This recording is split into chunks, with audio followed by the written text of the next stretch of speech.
Good evening, ladies and gentlemen. Welcome to tonight's Zoning Board of Appeals hearing. Before we begin, let me introduce some members of town government that act as advisors to this board. To my left is Martin Simon, Deputy Town Attorney. To his left is Matt Colato, Principal Planner in the Planning Department. To his left is Jeff Cannengeiser, Planner in the Planning Department. To his left is Sabrina Butita, Senior Environmental Analyst with the Department of Environment and Waterways. You're here this evening seeking relief from the town zoning ordinance. New York State statute requires that any town that adopts zoning must also have a Board of Appeals to act as a relief valve, so that persons can seek relief without the expense of legal proceedings. The most common kinds of applications before this board are area variances. Area variances deal with dimensions of lot area, frontage, height, setbacks, and parking reductions.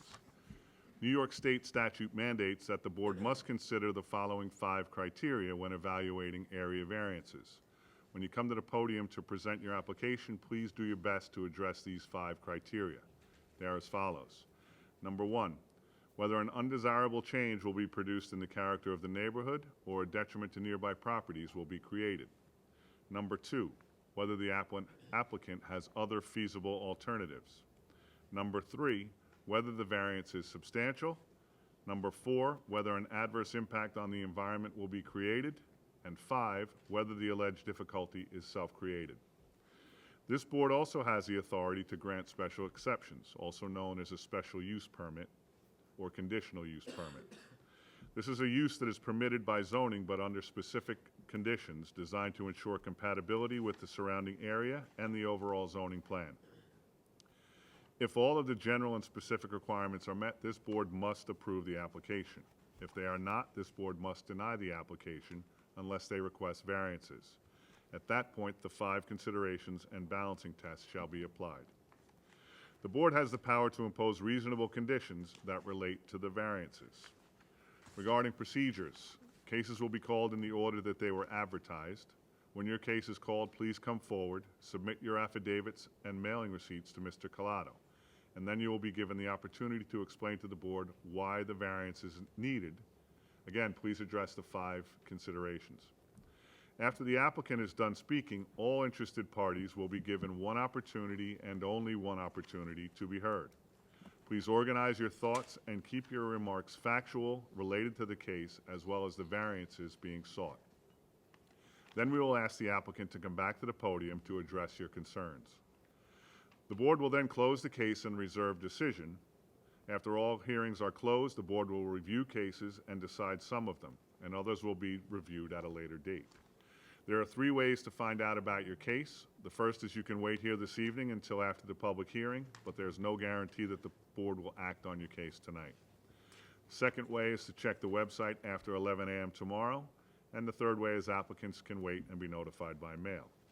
After the case is closed, no additional information or testimony can be submitted. We have 1 adjournment this evening. I believe that is case number 19524, 250 Wireless Boulevard. Is anyone here for that case? That case is now going to be heard on June 16th. And Matt, the floor is yours. Good evening, everyone. The first case is case 19517, Costantino Realty Comac 2, LLC. The location is on the northwest corner of Henry Street and Crooked Hill Road in Comac. The property is zoned office business. The request is a variance to reduce the minimum lot area from 20,000 square feet to 18,398 square feet for a proposed 5,124 square foot 2-story office building. Reduce the front yard setback on Henry Street from 50 feet to 15 feet. Reduce the minimum parking from 35 to 22 spaces. Reduce the minimum required truck loading spaces from 1 to 0. Reduce the front yard parking setback on Crooked Hill Road from 50 feet to 7 feet. Reduce the front yard parking setback on Henry Street from 50 feet to 6 feet. Increase the number of wall signs from a max of 1 sign to 2 signs. Increase the max area of a wall sign from 66 square feet to 70 square feet for a proposed 70 square foot wall sign with electric. Good evening, Mr. Chairman. members of the board. My name is Anthony Guardino. I'm a partner with the law firm of Farrell Fritz in Hauppauge. I represent Cosentino Realty II, which owns the vacant parcel of land located at the northwest corner of the intersection of Crooked Hill Road and Henry Street in Comac. The applicant is seeking the variances that were just mentioned. I have presenting with me this evening Tom Filizzola, a professional engineer. He's to my right with Civil Insights. The property is a triangular shaped parcel, which I think you can see. It was on the drawing. It's about 0.42 acres, a little bit more than 18,000 square feet, and it is located, as you can see on the map, corner of Crooked Hill Road and Henry Street. It is located within the OB Office Business District. It has frontage on two roads, Crooked Hill Road, which is County Road 67, and also on the north side of Henry Street. The property is currently vacant, and you have in your booklet photos of the subject property. The property, as you know, is located at the far southern portion of the town in an area that is overwhelmingly commercial in nature. And you have photos of the surrounding uses in your booklet at Exhibit 4. To the west of the property, you have Memorial Sloan Kettering Cancer Center. To the north and across Crooked Hill Road, you have a large shopping center that's owned by an affiliate of the applicant, where you have the anchor stores of Walmart, Home Depot, and Kohl's.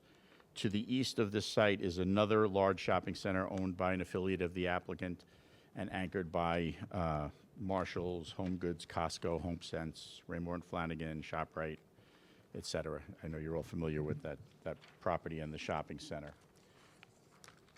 To the south, you have the Lowe's Home Improvement Center, and then further south, of course, you have the Long Island Expressway. Hold on one second. Yes. Okay, can you hear me? Is this working? No. I don't feel like it's, Yeah, I think you gotta get maybe I it have to, close. I'm sorry. Yeah. Okay, maybe, is that better? Okay, I'm sorry. So the applicant is seeking to construct a small two-story office building on the parcel. We'll have a little over 2,000 square feet on the first floor and closer to 3,000 feet on the second floor. Building, as was mentioned, will be about roughly 5,000 square feet.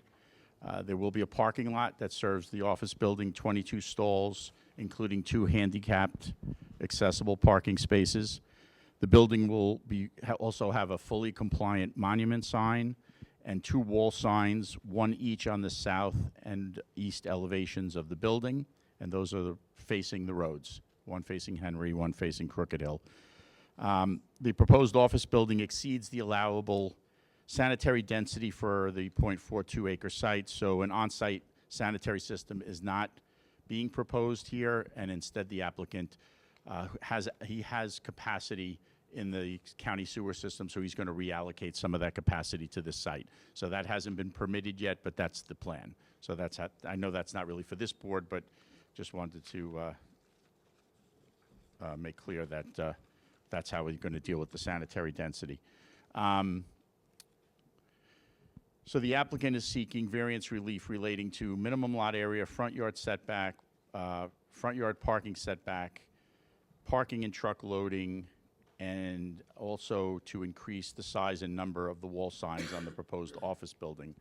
If you could just bear with me one second. Here.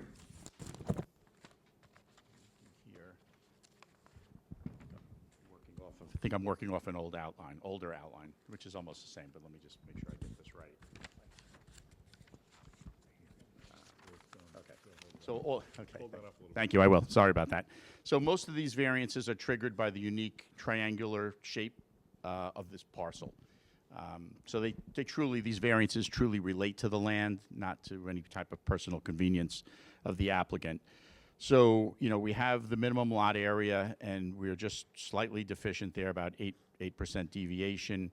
You have the minimum front yard setback, where you need 50 feet. We're only proposing 15 feet, but that's just on the Henry Street side. Parking spaces were about 37% deficient on parking, but the 22 spaces we believe will be enough for the small office building that's being proposed. Truck loading spaces, we need one. We're not proposing any. The office building doesn't need a truck loading space, so that's why we're not proposing that.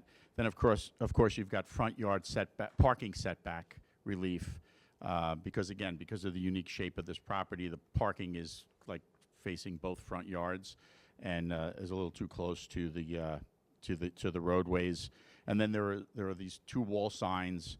The code says that you're allowed one wall sign, or at least that's the way this was denied. I read the code. I read it as you're allowed one wall sign per frontage. Here, we only have two signs, and there's one on each frontage. So I don't know. We're asking for the variance. I would just ask that maybe the board look at that as to whether or not we need it or not. If we need it, we're asking for it. But I didn't read the code that way. And then, of course, the one wall sign is slightly larger than what is permitted. That's only about a 6% deviation.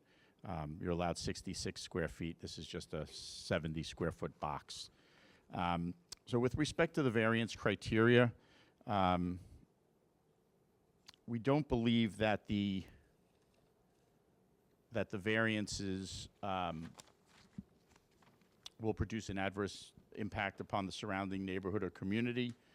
Well, let me go back. So, as you know, there's a balancing test before we get to the 5 factors. It's a balancing test weighing the benefit to the applicant against the detriment to the surrounding community. Here, there's a great benefit to my client because, quite frankly, without the variances, can't build on this property. So he needs the relief.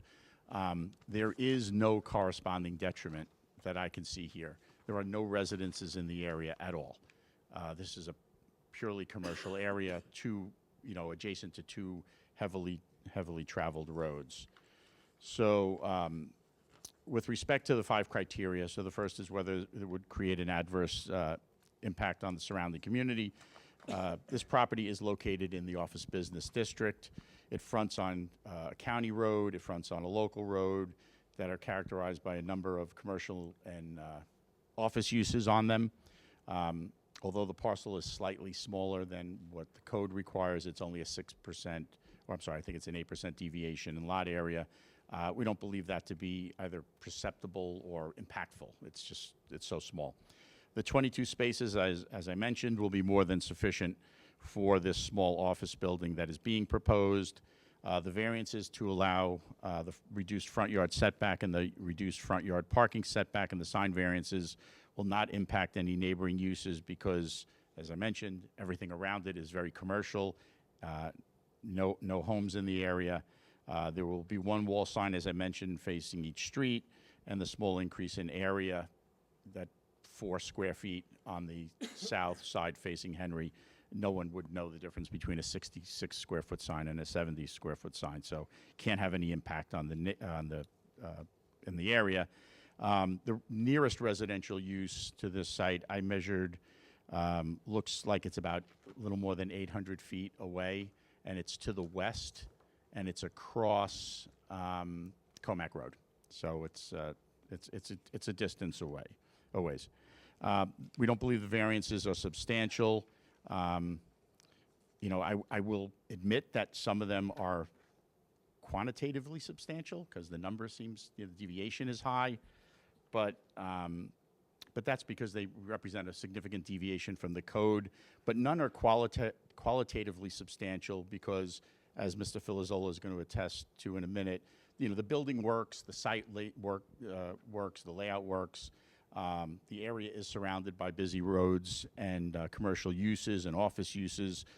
None of them are going to be impacted by the variances that we're seeking on this particular property.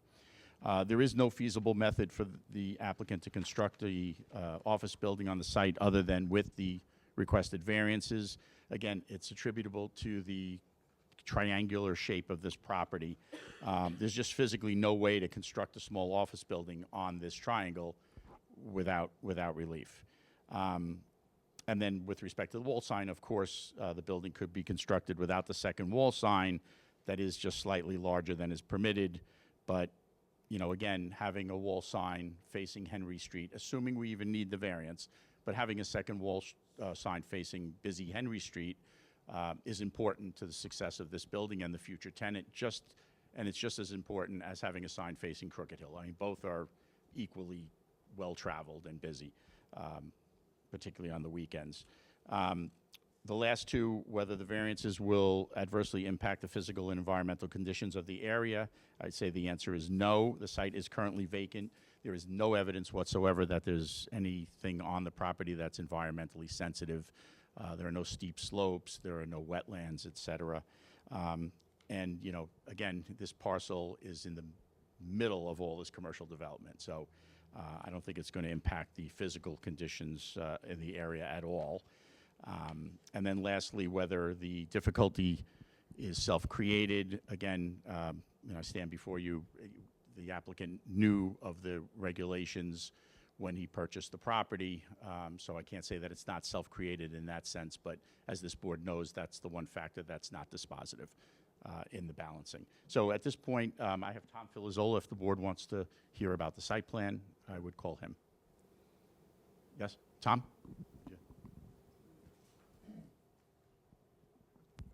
Could answer any questions, but does the board have any questions about the site itself? I just, The address, name and address. oh yeah, we need your name and address. Thomas Spell your Phil- last name, please. Tom, Filazzola, And address. 83 Loop Drive, Sayville. The one question I would have is with respect to the parking. It appears that, say, a 5,000 square foot office building would have a certain impact depending on the type of office. Like obviously, a medical office has a much more significant parking requirement than a real estate office. Yes. Does 22 spaces fit the proposed tenancy, or is there just is this a spec build? Because there's no, a lot of times you have alternatives. If there's a municipal parking nearby or if there's on-street parking, this has none of that. So the type of office is. Right. That's a good question. It's not intended to be a medical office. It is intended for the owners to use it as their own personal office. Maybe not the entire building, but the larger majority of it. Okay. And in your opinion, obviously you're not a traffic engineer, but No, I'm not, but I believe there to be enough parking for their use. thank you. And I have one other question, but I think it's for Mr. Guardino. Okay. I think, maybe, we received correspondence from the county that there's a bus stop right in front of this parcel, and they wanted it improved. Was that the gist of the letter we got? It's probably in the file, yeah. They had some comments about, yeah, there's a bus stop on the, We actually had a search to find it. Yes. Yeah. I spoke to Peter Hans about this, and yeah, we will work with the county to try to figure out a spot. But as Peter had indicated, and I agree with him, it's not the greatest spot right where it's at. I mean, there might be a location, a better location for a bus stop, and we'll work with the county on that. But this spot is not really No, where it no, I belongs. agree, Yeah, it's but not a I good just spot. wanted to let you Yes. know that was. Yes, one of the we are things. aware of that. Okay. Yes. Okay, and that's all I had. On the parking now, you said it's gonna be, the building's gonna be used for the owner, plus he's gonna be renting out. How many employees does that owner currently have? Like, how many spaces he's I gonna need? don't really know, Tom. Do you know how many employees? About 5 employees. I've been to their offices, and they're, where they are now, there's a sea of parking. So I don't think they have a lot of employees, or at least a lot of employees that work out of the office. They may have employees that work, you know, that take care of the grounds, but they're not at the office every day. So that's why we believe the 22 spaces will be actually more than enough. Anyone else on the board have any questions? No, thank you. Would there be a chance to connect overflow parking to the neighboring property if they were asked or no? You mean with Memorial Sloan Kettering? Yeah. I would be concerned as the owner that, you know, because it would have to be reciprocal. And course. I know that my Those would clients get filled don't up. need their property, but their patients may need our property. And then we would find that my client doesn't have room for their employees to park. So that's, you know, if it was more of an even demand on parking, I'd say it's probably worth looking at, but this would be very one-sided.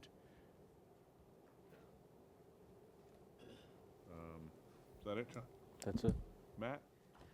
I just noticed when looking at the plans, the sanitary analysis, it says the proposed density was over the allowable density.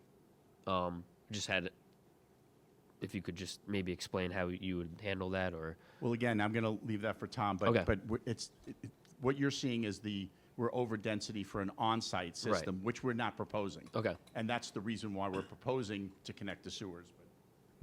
We believe, we believe that the new sewer system will be installed relatively soon. Once it is, we'll be connecting to that.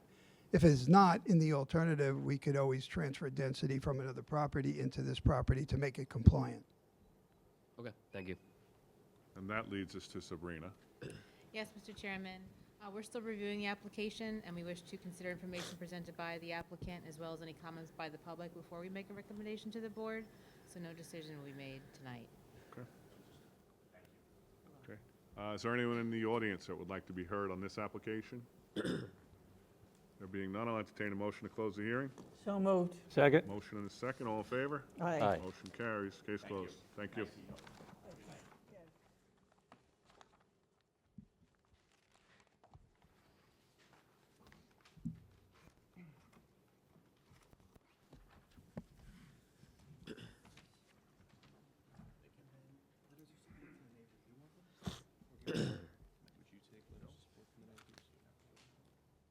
To the chairman.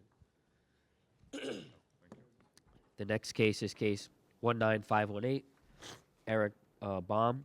Location is 27 Bruce Lane South in Kings Park. It's on the northwest corner of Bruce Lane South and Bruce Lane North. Property is owned R10. The request is a variance to increase the max height of a fence wall berm from 6 feet to a combined height of 12 feet for a proposed retaining wall. Reduce the minimum setback of a 6-foot fence from a 6-foot retaining wall from 6 feet to 2 feet for a proposed 6-foot vinyl fence. Reduce the minimum setback of a 6-foot fence on top of a 6-foot retaining wall from the property line from 12 to 6 feet. Good evening, ladies and gentlemen of the board. My name is William McGeever. I live at 1 Gildair Drive in East Northport, New York, 11731. Understood. Is that better? All right, so my name is William McGeever. Last name is spelled McGeever. I'm the architect for this project. Do we need a power of attorney? Are you with attorney? I'm the architect. I don't see anything. Yes, he is. Oh, that's all we need. Can you just come up first? Yeah, please. If you could just state your name and address on the record. And then, yeah, need to give Mr. McGeever permission. Sure. Eric Baum, BAUM, 27 Bruce Lane South in Kings Park, New York 11754, and giving him permission to speak on my behalf. That's all we need. Thank you. You're good. All right, so as stated, this is an application for, sorry, yes? I was just making sure that you had your information, you have name Yep. and address. This is an application for a fence atop a retaining wall at the rear yard of 27 Bruce Lane South. This property is a quarter-acre lot at the corner of Bruce Lane South and Bruce Lane South. It wraps around, as previously described. The relief requested is for the maximum height of the wall and insufficient setbacks according to the requirements of a 6-foot setback due to a 6-foot height fence. This property is currently a sloping site in the rear yard, as you can see from the existing photos that were submitted, with a good amount of visibility into the neighboring properties. The two neighboring properties to the north both have swimming pools and enclosed areas in their rear yard that we can very much see into. Right now, there is an existing retaining wall with vegetation atop it, giving some privacy to both the current owner and the neighbors. But the yard is limited in what is able to provide for his kids to play in the backyard. They really only have probably about 12 to 15 feet of level-ish surface in order to play. So, owner's looking to construct this retaining wall and provide the fencing in order to keep his kids safe, allow them a space to play, and utilize the property that he has. So in regards to the 5 points of this really should have no impact to the adjacent properties. It would actually benefit them. The visibility into both the neighbors to the north and the northwest is quite visible, and by providing this retaining wall and fence, it actually gives them privacy as well as Mr. Baum and his family. We would be aligning with the existing height of the fence to the west so that there wouldn't be any sort of change in elevation nor detractive appearance from that side. The request is not substantial. This is simply a 6-foot fence, but due to the existing grade and the ability to use the property, we're just trying to utilize the best of our ability of this land.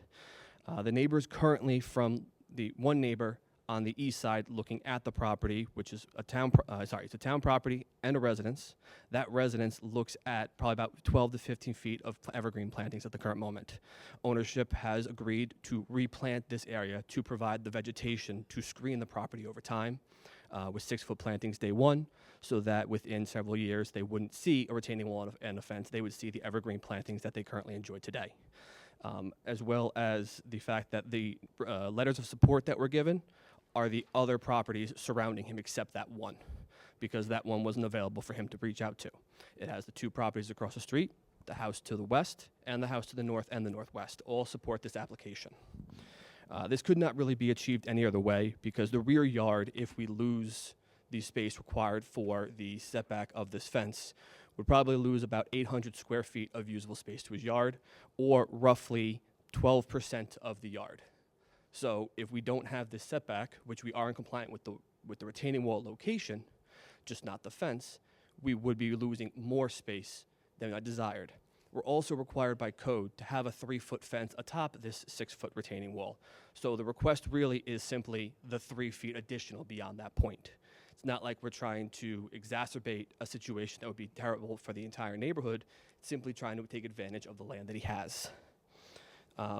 There's no change to the watershed or the runoff on this rear property. It currently runs to the northeast, and that would be maintained. We're 6'6" off of the rear yard property line, or I guess the neighbor to the north is the best way to describe it to you gentlemen and ladies. And we are maintaining the fact that the watershed would run through the wall with a drainage mat and tile, and then down to the northeast corner as it already does. So there's no repercussions or water issues to any of the adjacent neighbors. The tail end of the street has minimal traffic. Anybody who lives kind of around that corner can either go through Bruce Lane South or Norma, but when you come around this corner, it is that one residence that is on the west side of Bruce Lane South. This site has not had previous grading, so it has not been a self-made issue. It is simply dealing with the natural grade of the property and how best to utilize the land that he has for his kids. Overall, as I've stated, it's not a significant request. It's just utilizing the land and trying to give a privacy, safety factor for his kids, as well as be respectful of his neighbors so that they have similar privacy as he would like. That's my application, and I'm welcome to any questions. You mentioned that they would be willing to put evergreens to block it? Along the east side of the retaining wall, Okay. yes, All right, so we may, if that's okay with you, we may put that as a condition. fair. Okay. Anyone else have any questions, concerns? No. Matt? Just the same comments about, possibly screening it, but, so along the east side, if that's good with the board, we're good with that too. Okay. Sabrina? No, thank you. Is there anyone in the audience that would like to be heard on this application? There being none, I'll entertain a motion to close Oh, the wait a hearing. minute. Did he raise his hand? No. I don't think so. No? I need a motion to close the hearing. So moved. Second. Motion and second, all in favor? Aye. Case carried. Thank you. Thank you for your time, everyone.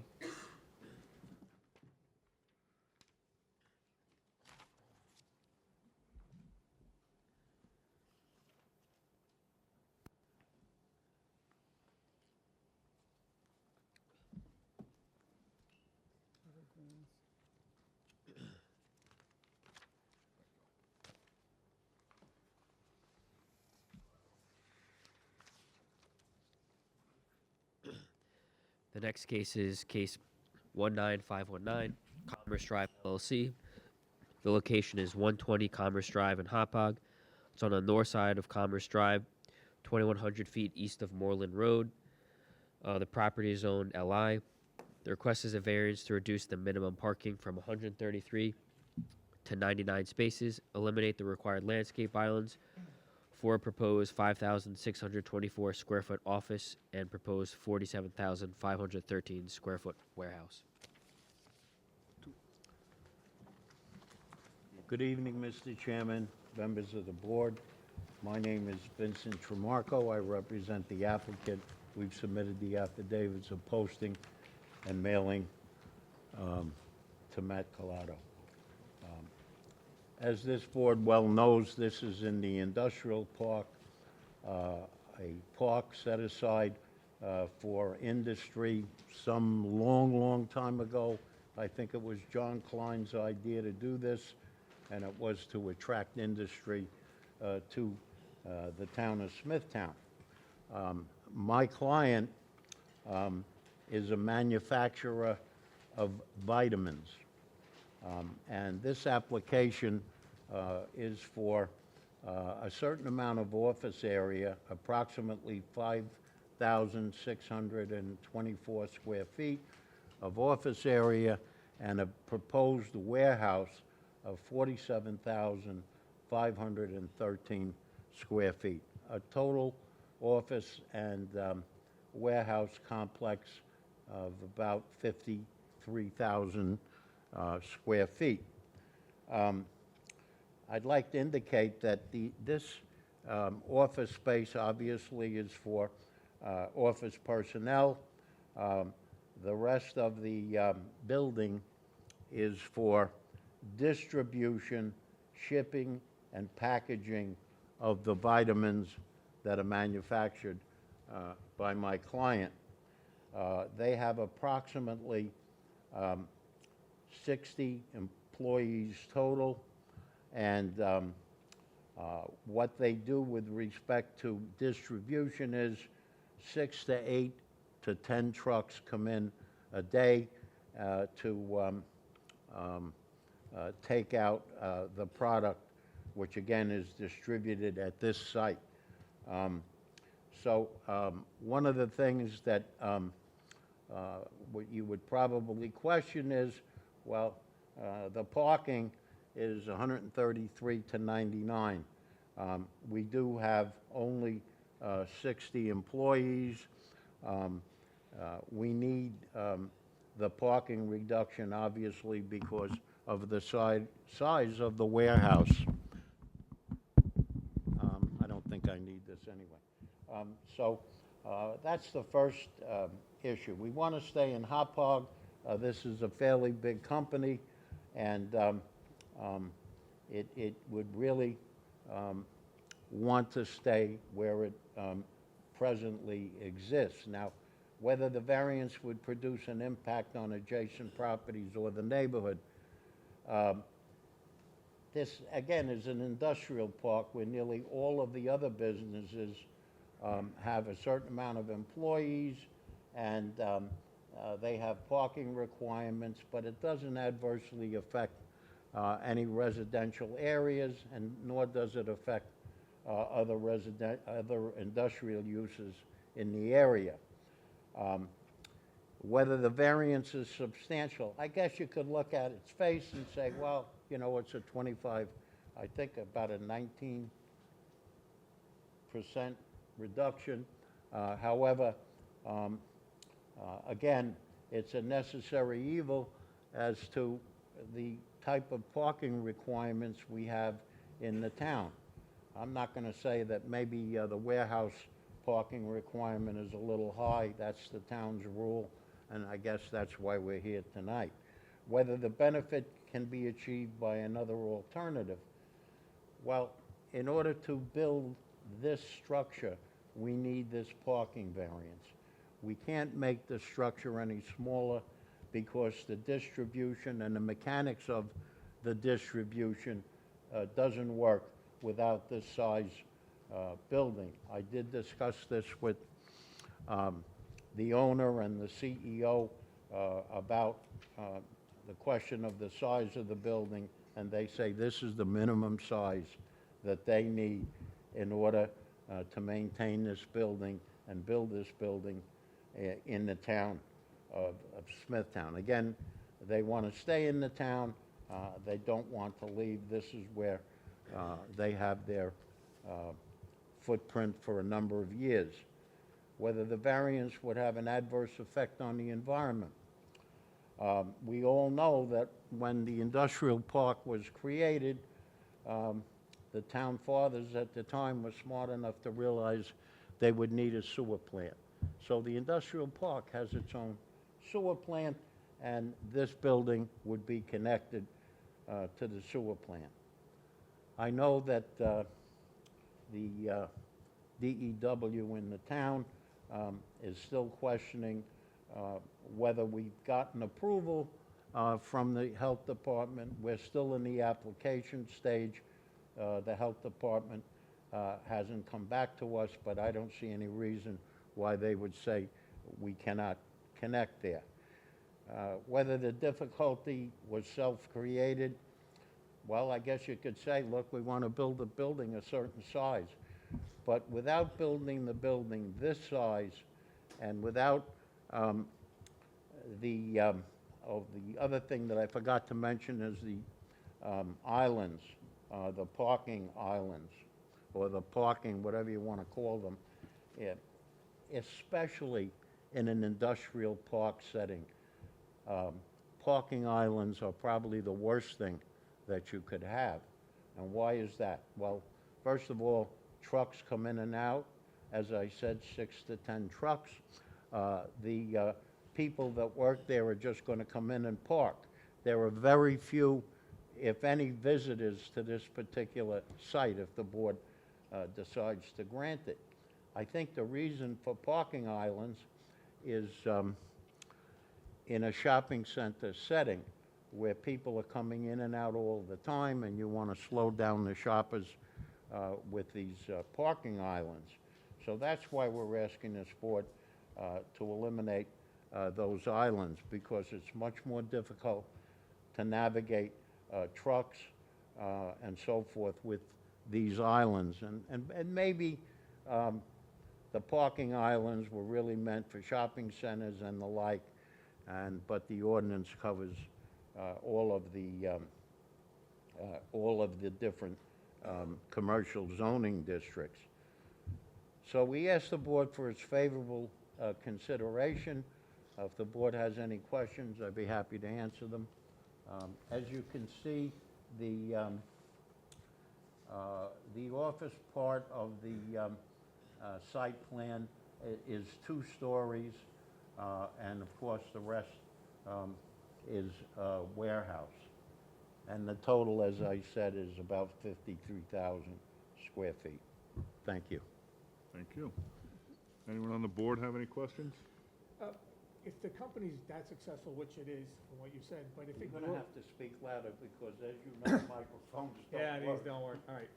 But if as the company grows, are you gonna have enough parking there by eliminating 19% of it already? Well, the company, you see, the way they figured this out is this is solely for packaging and distributing.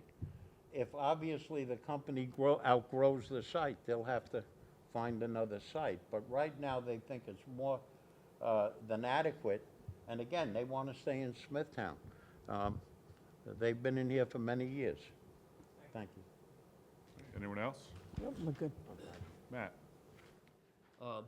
Elevations were submitted, but they are subject to, the elevations, you submitted elevations, but they're, just keep in mind, they are subject to review and approval by the Board of Site Plan Review. Mr. Chairman. He said that the Board of Site Plan Review, I guess the elevations that you submitted were not very detailed. They want elevations and we didn't. Well, Just that you understand that they're, I thought that the architect. just, you submitted them, but they are subject to review and approval by the Board of Site Plan Review. Yeah. they're subject to review by the Board of Site Plan Review. Okay. Sabrina?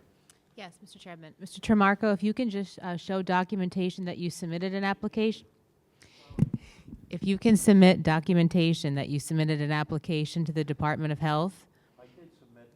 if you can send it to our department, But we haven't gotten. that's okay. If you can show us, our department, that documentation, we can proceed with our environmental review. Okay, So I s- thought I did, but I'll do it again. We haven't received it to date. Thank you. Thank you. Is there anyone in the audience that would like to be heard? There being none, I'll entertain a motion to close the hearing. So moved. Second. Motion and second, all in favor? Aye. Aye. Motion carries. Thank you.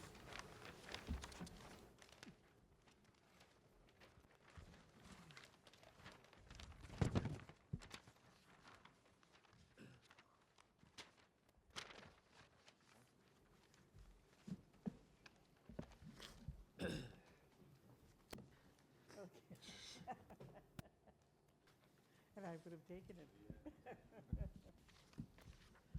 The next case is case 19520, Nicole and Patrick Fracalvieri. Location is 4 Narrow Lane in Fort Salonga. It's on the west side of Narrow Lane, 207 feet north of Paddock Drive. Property is owned R43. The request is a variance to increase the max height of a fence from 6 feet to 10 feet for an existing 10-foot chain link fence. Hi, good evening. My name is Nicole Fracalvieri, Fracalvieri. I'm requesting a variance to increase the maximum height of a fence from 6 feet to 10 feet for an existing 10-foot chain link fence. This fence was put up as a ball containment barrier on a sports court to prevent my kids from going into the evergreen trees and to prevent the balls from going into the neighbors' yards. I don't think that this will produce any adverse effect to the neighbors or the neighborhood. There's evergreen trees and privacy trees around the entire property. It can't be seen by any neighbors. It is not a property fence. It is within the backyard. It's 13 feet off the side neighbor, 21 feet off the back neighbor.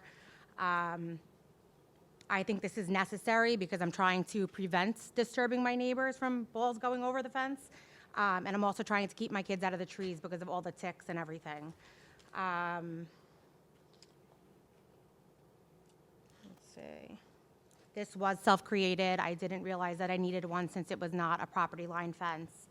I think that's really it. Anyone on the board have any questions? No, thank you. No. Planning. No thanks. Sabrina. No, thank you. Is there anyone in the audience that would like to be heard on this application? There being none, I'll entertain a motion to close the hearing. So moved. Second. Motion and second, all in favor? Aye. Case closed. Thank you. Thank you.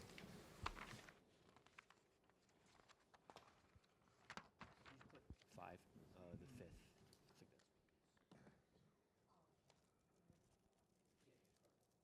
you. Thank you.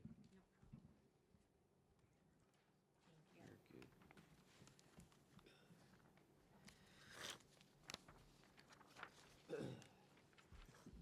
The next case is case 19521, Peter Razzo, location 3 Pelican Road in Hopog. It's on the east side of Pelican Road, 131 feet south of Dell Place. Property is zone R15. The request is a variance to permit environmentally sensitive lands to be altered where depth to groundwater is less than 10 feet for a proposed 16 by 32 foot in-ground swimming pool. How you doing? Good evening. So yeah, Peter Rasso, RASO, looking to put a pool in to, have a little entertainment, but mostly also to help my wife out. She has rods and screws in her back, and it's only going to be a 4-foot pool, deep in the ground, and it'll be good for therapy. As far as making a change, I don't think it's going to affect anything. We do have 4 pools right around the houses of mine.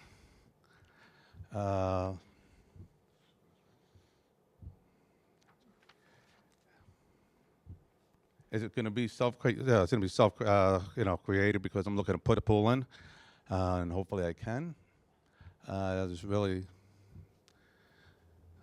just looking to put a. It's they say they hit water at 8 feet, and that's why I'm coming here for this. But again, I'm only going down 4 feet, so it's. I really don't know how or persuade. I'm just putting it out there. Simple. You're fine. So they found water at 8 feet, correct? What's that? They found water when They they did the found test water hole at 8 feet. Yeah. There's no possibility that you're going to be into the water table.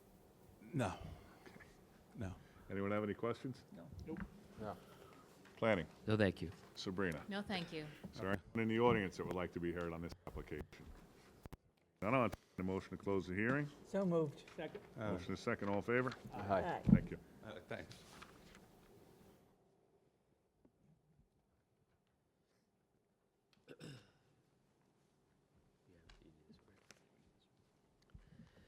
The next case is case 19522, Steve Trebig, location 19 Dorothy Street in Esconset, east side of Dorothy Street 778 feet north of Smithtown Boulevard. Property zoned R15.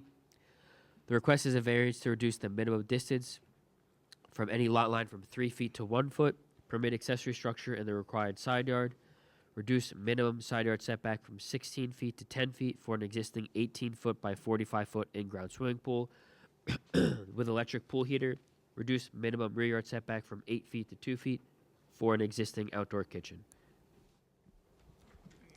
Good evening. My name is Steve Trebbing. It's Trebing, and my address is 19 Dorothy Street.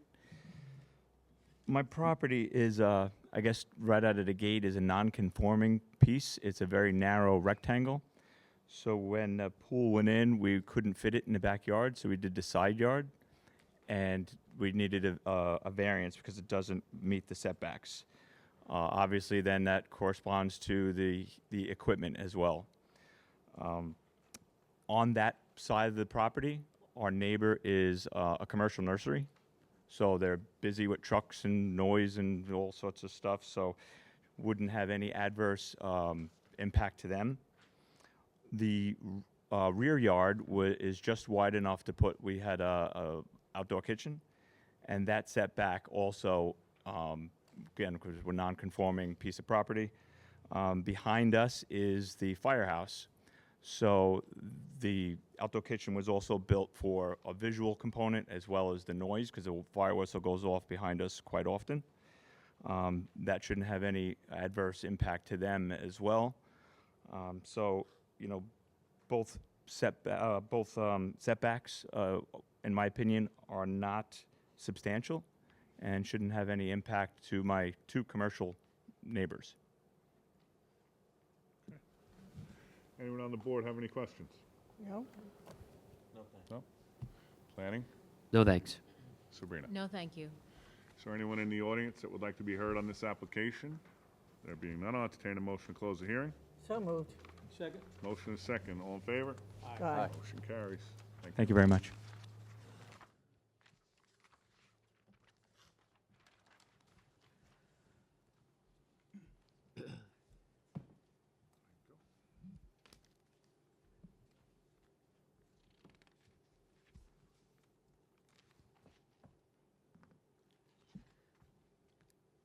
The next case is case 19523, Fred Vazak. The location is 333 First Avenue in St. James. It's on the east side of First Avenue, 108 feet north of 2nd Street. Property zone, split zone PB and R10. The request is a variance to increase the max square footage of a proposed detached garage from 750 square feet to 1,000 square feet. Increase the max height from 15 feet to 18 feet for a proposed 1,000 square foot detached garage. Permit an accessory use that is not located in the same zoning district as a principal use.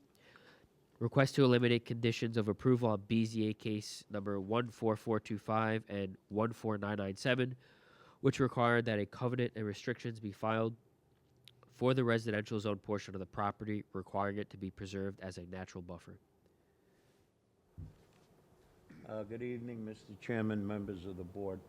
My name is Vincent Tremarco. I represent the applicant. By the way, I called Joe Arrico, and he has no control over the volume in this. He says it's public safety. So anyway, I know you can hear me, and hopefully I can hear you. So when Mr. Vazak came to me about a month ago and said, I need you to help me out with this application. And I looked at the variances that were granted in 2004. And just to make note of it, the only person on the board at the time was Ms. Janadeo, who happened to be the chairman at the time also. The rest of you board members were not around. So having said that, I just want you to look at this, or ask you to look at it with present eyes, so to speak. So the history of the property is it's a 53 by 200 foot parcel. Half of it is zoned professional business. Half of it is zoned R10 residence. So what happened in 2004 kind of shocked me a little bit, but you have to deal with the situation as it is. The Board of Zoning Appeals at the time granted an application to build an office, and as you know, with a special exception, you can get an accessory apartment on the second level. Now, the property's only 53 foot wide, but it's 200 feet long, but it's split zoned. I don't know if you can, yeah, I think the blue shows how it's split. So, the Board of Zoning Appeals granted the variances, but they said, you know what? The residential piece, the 53 by 100, residentially zoned R10, you can't do anything with it. It's got to remain basically in its natural state. Again, why Fred Vazak agreed to it is something that, well, it was done. I think he did it at the time because he really thought he had no choice. But if you think about it, that 53 by 100 that's laid fallow for now over 20 years, we're asking this board to take a second look and allow us to build a accessory garage of 1,000 square feet, 18 feet high, and as you know, there's a height requirement of 15 feet, and some other variances that would be necessary if this board decided to, again, take a second look. They tell me at the time the property was in single and separate ownership. Apparently it was because of the narrowness of the property to start with. Now, the proposal for an accessory garage, if you look at the survey submitted, it meets all the requirements of a residential house. In other words, we're not asking for an accessory apartments, accessory garage setback. We're asking for the same setbacks if we built a house on 100 or, I'm sorry, on a 75 by 125 R10 zone. So the setback from I believe it's 2nd Street is 40 feet. The same setback that you would build a house. You would be required to build a house. You need a 40-foot setback in an R10.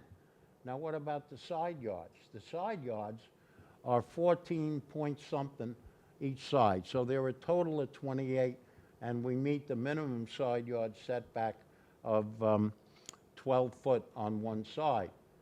So the point I'm trying to make is these setbacks are the setbacks that would have been required if a house were to be built there, and this is only an accessory garage. So, and the other thing that I'd like to point out is this is 20-something years. Mr. Vazak, who's been a resident of Smithtown all his life, has over the years put shrubbery, trees all around the perimeter of the property. So if you could put up some pictures, you can see these are giant trees. They're higher than the 18-foot garage, and nobody is even going to notice the garage because the entranceway will be through where the office apartment entrance is. And if the board requires it, we won't have any entrance on 2nd Street.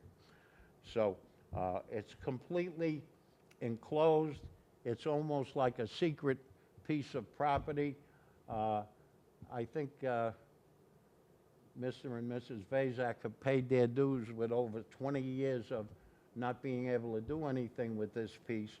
And all they want to do is have a garage for personal storage, not for any business uses. Mr. Vazak, Fred Vazak, has a couple of antique or collectible cars. The tenant, sometimes the upstairs tenant, would need some storage, but he is a contractor, but there would be no contracting equipment there. It would not be used for any business purpose. Whether the variance would produce an impact on adjacent properties, again, the proposed garage conforms to the setbacks, as I said, of an R10 use. And the garage would only be used for storage of personal stuff, not his business. As I said, a couple of, one or two classic cars. He doesn't work on cars. He's a very bad mechanic. He's a good contractor, but he's not a good mechanic, so that wouldn't happen at the garage either.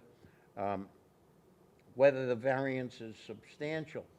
Well, we have a couple of issues, and I know the board is going to have to look at them with a hard look, but I don't think, and of course hindsight is something that everybody thinks they have, but I think if Mr. Vazak would have come to me at the time, I would have tried to convince him not to go along with the condition. But again, over the years, it's changed. You'll never see that garage in a million years. I don't know if there's anybody here out to complain unless this good-looking gentleman is. I don't think so, but there really isn't any issue, I don't think, with the neighbors. So the substantiality of it really doesn't come into play because, as I said, we meet all the setbacks of if we would have built a house there. But we're only building an accessory garage. Whether the benefit could be achieved by an alternative. Well, if the board doesn't allow the covenant to be removed and allow the garage to be built there, there really is no alternative. It'll have to stay vacant forever, and it really doesn't make sense. As, again, over the years, you can look at this property and see it would be somewhat of a secret garage.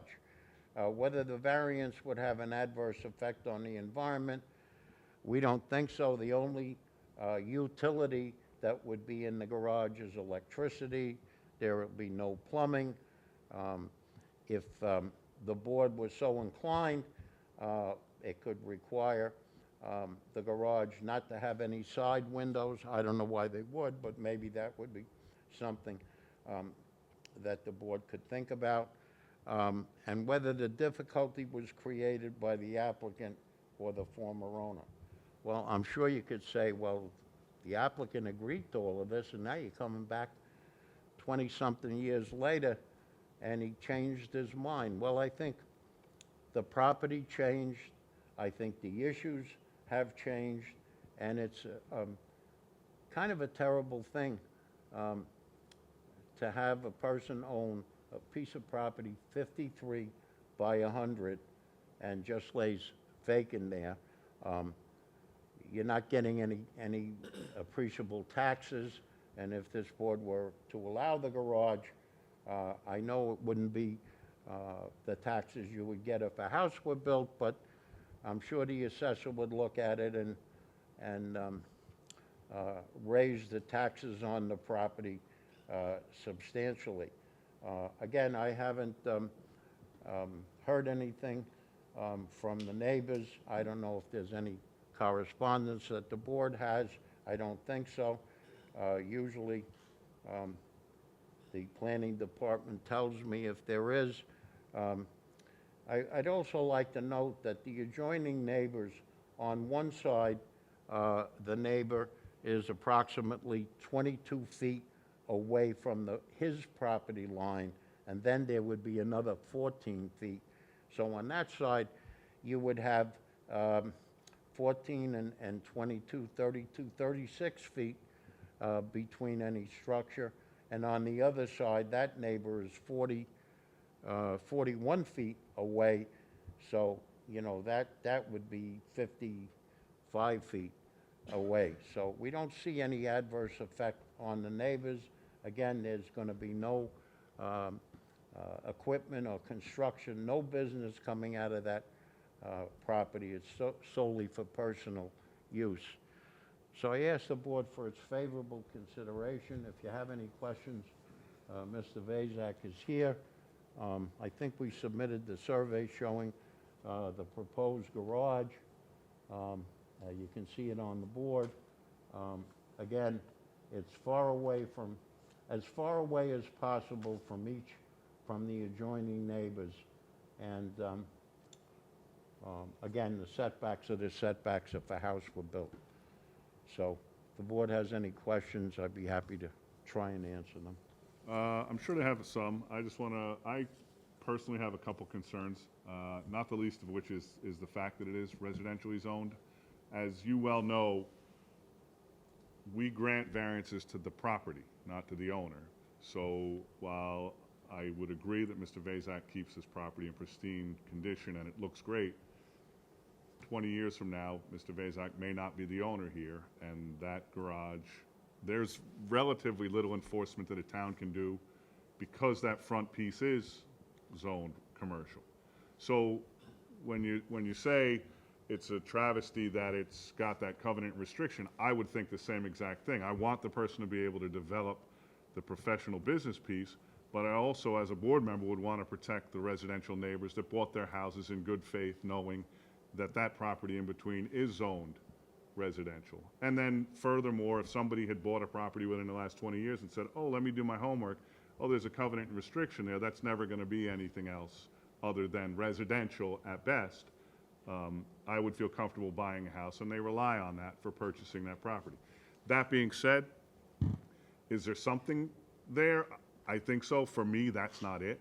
I think that personally, that there's something that we could find that may fit your client's desires. See, I don't understand what you're getting at, Mr. Chairman. I mean, are you saying it shouldn't be a garage or? No, I'm not saying that at all. I'm just saying what I see on this piece of paper is not exactly what I wouldn't want to live next door to it, knowing that down the road somebody could buy it and that would be right there. So I could suggest to the board another covenant, if you will. And as you know, a covenant runs with the land, so we could put a covenant on it with all the restrictions that this board might feel comfortable with. A covenant that it will only be used for storage. Well, I could ask Mr. Vazak, I don't think he could sell the business parcel with the office and the apartment upstairs without the rear parcel. Can I, so maybe we could put a covenant that both parcels have to be sold together, that the subject property would only be used for personal use and not a business use. I don't know. Well, so, I'm sorry to interrupt, but that was what I was trying to get with respect to enforcement. It's virtually impossible for the town to enforce uses like that. I mean, we've historically had, a town attorney will tell you, we've historically had nightmares with uses that are in a building. My suggestion would be more along the lines of a different proposal, perhaps moving it a little and a much more substantial buffer that would be maintained so that it is at least closer to or partially on the PB piece. And I'm only one person. The rest of the board may say, no, I got no problem with it. Just personally, I think that that's something that if I were a neighbor, that's something that I would want to see before something that's literally right next door to me. Well, we're certainly open to any suggestions the board may have. And I don't think, Fred, would you be amenable to a covenant that you can't sell the rear property without selling the front property or vice versa. I don't think you can do that anyway. I It's know. one lot. piece. Yeah. Yeah, it's one lot. Yeah. I don't think you can. Oh, It's just the okay. zoning boundary line is And there. as far as moving the Come on. garage closer, I'm fine if the location can move. It's just the building I would like to, use. Yeah. So I mean, I'm sure there's other questions on the board, but that, at first blush, that's my take on it. I don't know if you guys had anything. Well, you would say you would only have the one exit on First, you wouldn't do anything going down. I'm sorry again. You would have no exit or driveway from Second Avenue, right? It'd only be Right. First? I could do either way. I could access just the one side or the other side, both or one. I could do either or, would be You fine. want Maybe not making it look like a garage from, I could do that too. from Second Avenue? I could make it look like a little cottage. So could do- I think, well, I think that's, I mean, it's a lot to try and figure out at the meeting. I'm thinking maybe if you want to get with planning the board, I mean, does anyone else have concerns or? No, I think maybe we should go to planning and see if we can. I'm sorry, and I usually speak a lot. I think if they can go to planning and just see if they can move this and maybe put a buffer, then come back with some. Yeah, so the board can Suggestions. give, what their concerns are. We can't design it for you, so if you, Right. maybe we hold the meeting open, or is that okay with you guys, if we hold the meeting open and maybe try to come up with some, rather than have us say, I don't like it, come back again. No, I agree wholeheartedly. In fact, So your suggestion would be to move it closer to the office? That's me. I don't know if it kicks off other variances, but my thinking would be, if you could get that thing up where it's clear that it's part of the front lot, and then use that additional space in the back to create a significant buffer that Off- makes it so that the edge. nobody back there would ever even see it or be impacted by it. That's a better plan for me, because now all of a sudden, we're accomplishing both. You get to use the building for your business or whatever, and the neighbors get to feel like they still live in a residential, I would be fine with moving it right up to the 100-foot mark, yeah.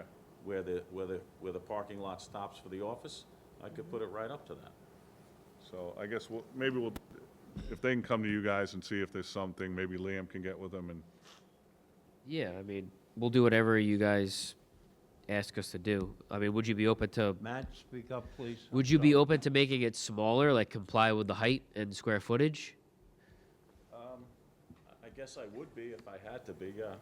I mean, I don't agree with putting another covenant on, because Yeah, I don't you're coming want back, that I mean, it's either. kind of like you're looking to eliminate a covenant by putting a covenant on. tricky It's because just, it has to be, you're talking about an accessory garage to an accessory apartment. Right. To me, so it's almost like this is not something we've seen, so we're trying to make it so it passes the smell test. That this is something that, all right, I can in good faith say, you know what, this makes sense for us to approve, Okay.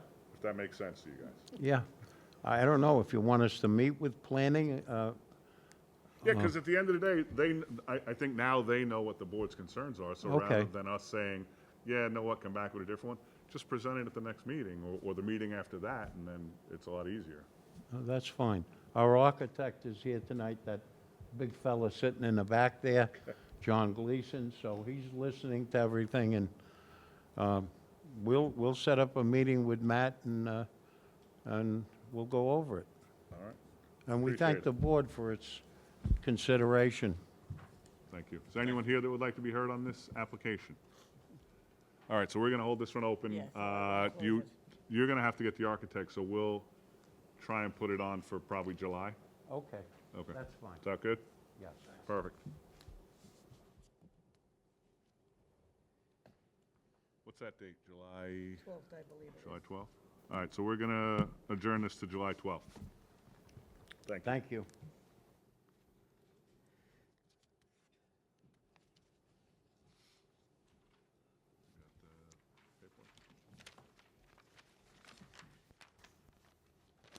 sorry, it's July 14th.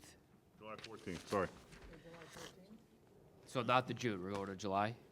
Yeah, unless you think you could be ready by June, but that's, no, because you'd have to July- re-advertise. Yeah, July 14th, all right. July 14th. Okay.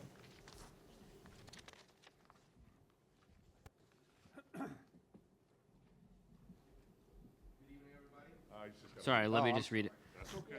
Next case is case 19524.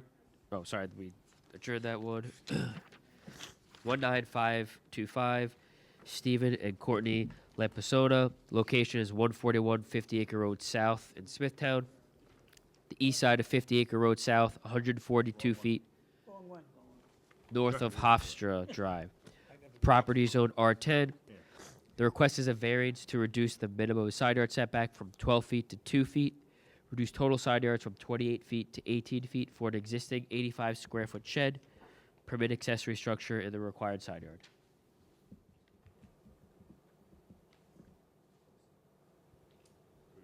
Good evening. Stephen Lampisona, Lampasona. Purchased the house in 2018, and just finding out now we're putting a dormer on the house, and apparently there were some items in the yard that were not permitted. Items were already in place. The shed, it's on the side of the house. It is currently covered by evergreens and a fence. No complaints from the neighbors. If I did decide, or if you guys made me move it to the back, my backyard is facing High School East, and we have tall evergreens there, and I would have to remove the tall evergreens to put the shed there, and I really, to take trees away, I really don't want to do. If anything, I like to put more up. So it's not an ugly shed. It's again, it was there when I bought the house, but in order to move forward with the dormer, we needed to apply for everything. So that's really it. Save the best for last, and I appreciate everybody's time. Good. Anyone on the board have any questions? No, thank you. Nothing. Nothing. Nice and easy. Planning? Go next. No thanks. Sabrina. No, thanks. And since there is nobody here that could want to speak, I'm going to entertain a motion to close the hearing. So moved. Second. Motion is second. All in favor? Aye. All right. Go watch the game. All right. Thank you, everybody.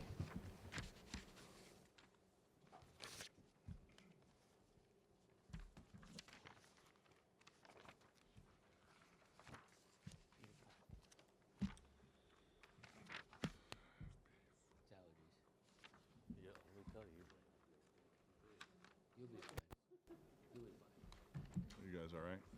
Yeah, I gotta pull out that. You guys want to jump right in? Darlene, you need a break? You good? One more behind you. That's adjourned. We're going to just decide on it. We heard that one already. We heard it last meeting. What's back, Hunter-virus? Where? Back. I don't know. Max got a little allergies working.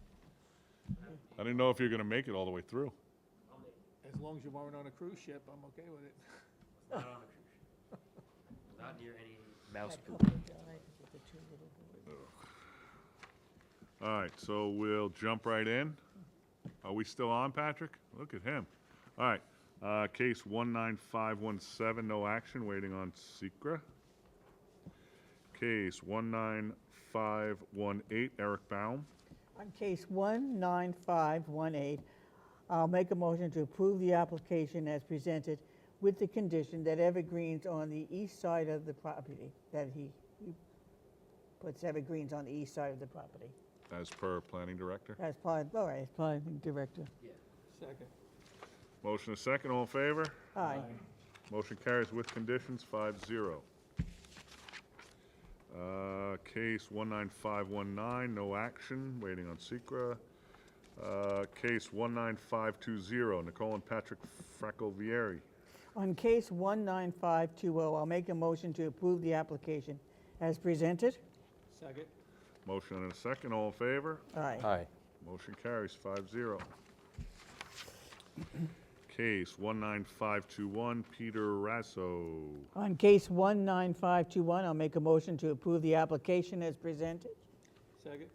Motion and a second, all in favor? Aye. Motion carries, 5-0. Case 19522, Steve Trebbing. On case 19522, I'll make a motion to approve the application as presented. Second. Motion and a second, all in favor? Aye. Motion carries, 5-0.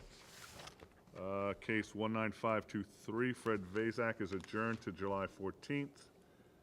Case 19524 is adjourned to June 16th. Case 19525, Stephen and Courtney Lampasona. On case 19525, I'll make a motion to approve the application as presented. Second. Motion and a second, all in favor? Aye. Aye. Motion carries 5-0. Now, on the back of the agenda from last meeting, we have case 19515, FB4 Realty LLC. Okay. We were waiting on seeker for that one. Yep. On case 19515, I'll make a motion to approve the unlisted neg deck. All right. Second. Motion and a second on the seeker, all in favor? Aye. Motion carries 5-0. Now on the merits. On the merits, on case 19515, I'll make a motion to approve the application as presented with the condition that outdoor storage 23 times the gross floor area be approved. Second. Motion and a second, all in favor? Aye. Motion carries with conditions 5-0. And I believe that's it, right?